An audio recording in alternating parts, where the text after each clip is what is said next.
Have you ever looked back at an old relationship and thought, what was I even thinking? Like, you ignored the red flags, defended them in front of your friends, and somehow convinced yourself, no, this time it's different. But surprise, same pain, different person. So the question is, why do we keep falling for the wrong people? Are we unlucky in love, or is our brain playing games with us? Let's talk about it. First truth, we don't fall in love with people. We fall in love with patterns.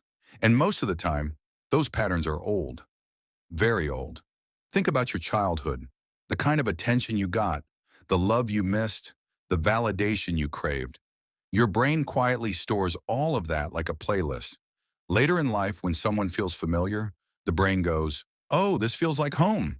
Even if that home was chaotic. That's why some people feel boring, while toxic ones feel exciting.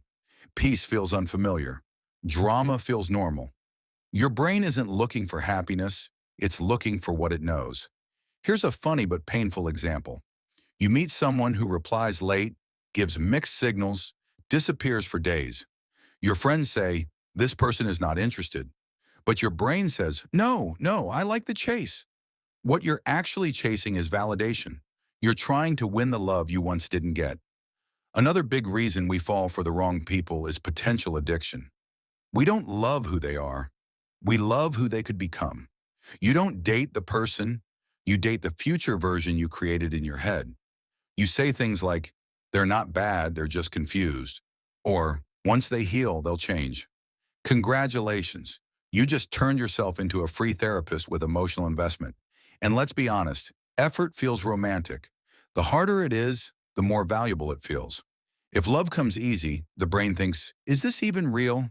But if it hurts a little, the brain says, wow, this must be special. There's also something called emotional availability mismatch. Emotionally unavailable people are often attracted to emotionally unavailable people. Why? Because deep connection feels scary. If someone truly sees you, understands you, and stays consistent, there's nowhere to hide. So instead, we choose people who can't fully show up.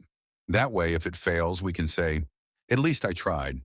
And then comes the biggest illusion of all, chemistry. We think chemistry means connection, but sometimes chemistry is just anxiety. Butterflies, racing heart, obsession. That's not always love. Sometimes that's your nervous system saying, something feels unsafe but familiar. Ever notice how calm relationships feel boring at first? No overthinking, no guessing, no emotional roller coaster. That's because your brain isn't used to stability, it's used to chaos dressed as passion. Let's add a little humor here. Falling for the wrong person is like ordering food when you're starving. You don't think, you don't read reviews, you just see something shiny and say, yes, this. And later when your stomach hurts, you say, never again, until next time. So how do we stop this cycle? It starts with awareness. When you feel an intense pull towards someone, pause and ask, do I feel safe or do I feel anxious? Am I choosing them or am I trying to fix something? Is this love or is this familiar pain? Healthy love feels calm.